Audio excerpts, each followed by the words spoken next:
Robert Downey Jr. is no stranger to pressure. Having lived through public scandals, courtroom appearances, prison time, and an incredible Hollywood redemption, he's a man forged by fire.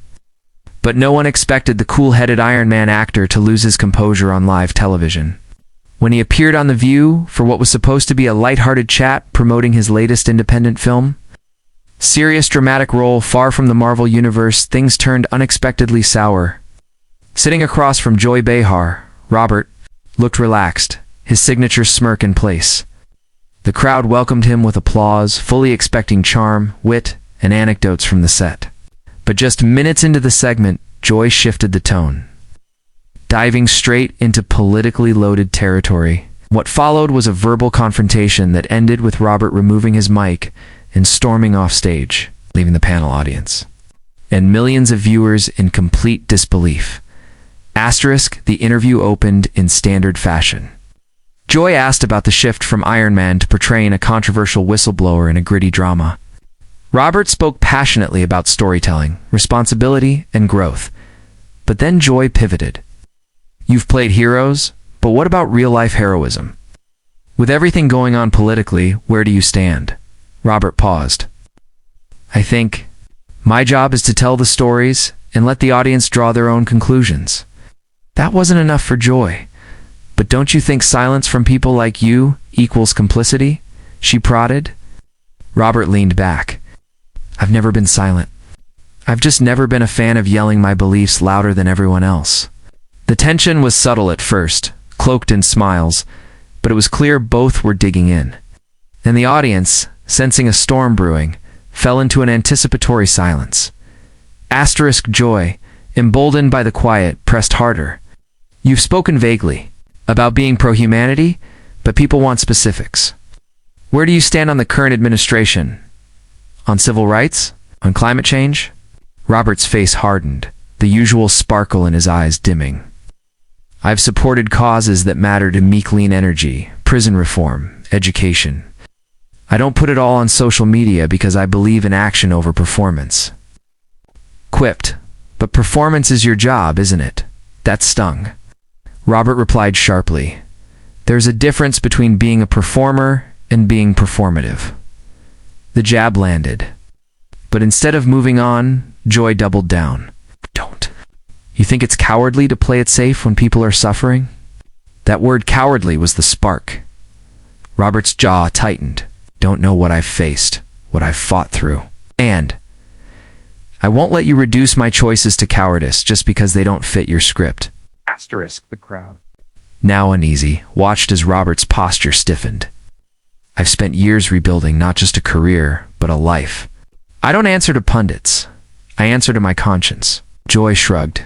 Then why not be transparent? Use your platform like so many others do. Robert's tone turned colder. Because not every fight is won on Twitter. No. Quieter. And sometimes silence is strength, not apathy. The energy shifted. It was no longer a friendly debate. It was a philosophical collision.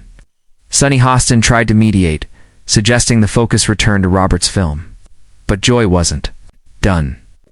You talk about redemption, but isn't staying neutral after everything you've been through just protecting your privilege?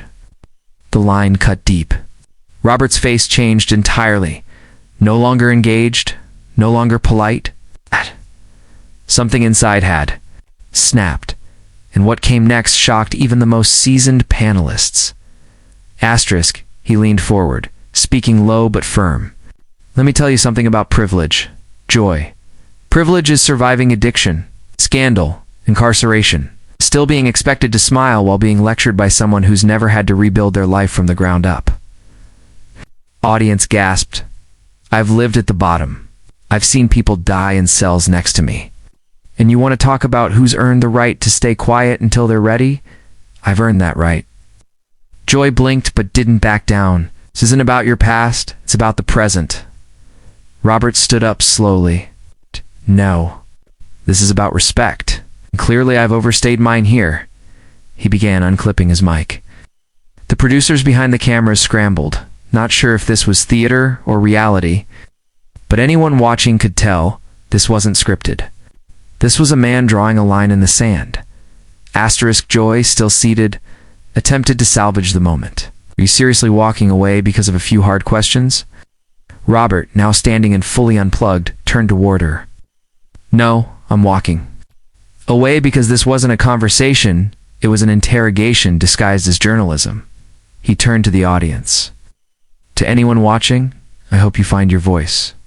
Just remember, no one has the right to force it out of you before you're ready. And with that, he walked off the stage, not angrily, but with a deliberate calm that felt even louder than shouting. The audience gave a mix of stunned silence and cautious claps. The remaining host sat awkwardly, unsure how to move forward. Whoopi finally muttered, "Well." That was a moment, and quickly cut to commercial. But the internet wasn't on break. It was already on fire. Within minutes, clips of the confrontation flooded Twitter, TikTok, and Instagram. Iron Man vs. The View, Downey walks, and Joy versus our DJ trended worldwide. Fans were divided. Some hailed Joy for demanding accountability from a Hollywood elite, while others accused her of ambushing a guest under the guise of advocacy.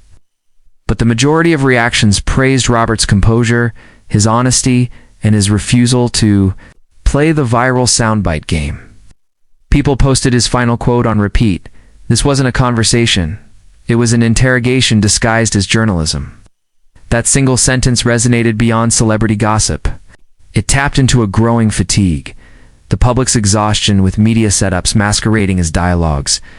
Robert hadn't just exited a show. He had exited a trap. Later that evening, Robert Downey Jr. broke his silence with a single tweet. Be kind, be clear, but don't be cornered. Attached was a photo of him walking through a backstage hallway. Head up, no entourage, no flair, just a man returning to his principles. The tweet went viral within hours. Fellow actors, public figures, even journalists chimed in with support. Meanwhile, Joy Behar faced her own wave of backlash. Her defense the next day, "We asked the tough questions because no one else will," rang hollow to many. Even within the View's studio, tensions were reportedly high, with some co-hosts privately questioning the line Joy had crossed. Though the show tried to brush it off, ratings data showed an unusual spike, proving, once again, that controversy sells. But what it didn't show was how many viewers walked away questioning the very format of such confrontations. The fallout from the interview dominated news cycles for days. Think pieces emerged, asking whether media outlets had become more about spectacle than substance. Scholars debated the difference between accountability and ambush. Celebrities who had once felt pressure to perform their pain suddenly found a kind of quiet hero in Robert Downey Jr., not for fighting, but for walking away. The irony wasn't lost on anyone. A man who had once been branded as too broken for Hollywood was now setting the emotional standard for maturity in public discourse. In an age where everyone wants instant outrage and instant redemption, Robert chose a third path. Dignified refusal. He didn't throw a tantrum. He didn't raise his voice. He simply said enough and left. And somehow, that quiet moment became louder than any outburst ever could. Robert Downey Jr. storming off The View wasn't just celebrity drama. It was a cultural mirror. It showed us how easily we blurred the lines between interview and inquisition, between curiosity and cruelty. Robert didn't storm off because he was weak. He walked away because he was strong enough to know when the conversation had stopped being honest. In doing so, he reminded millions that strength doesn't always roar. Sometimes it simply leaves the room. And perhaps that's what made the moment so powerful. It wasn't dramatic for the sake of drama. It was real. And in a world where authenticity is rare, Robert's departure wasn't an exit. It was a statement. One that will echo far beyond that studio, far beyond that segment, into every conversation about what we owe each other in pain, in peace, and in public.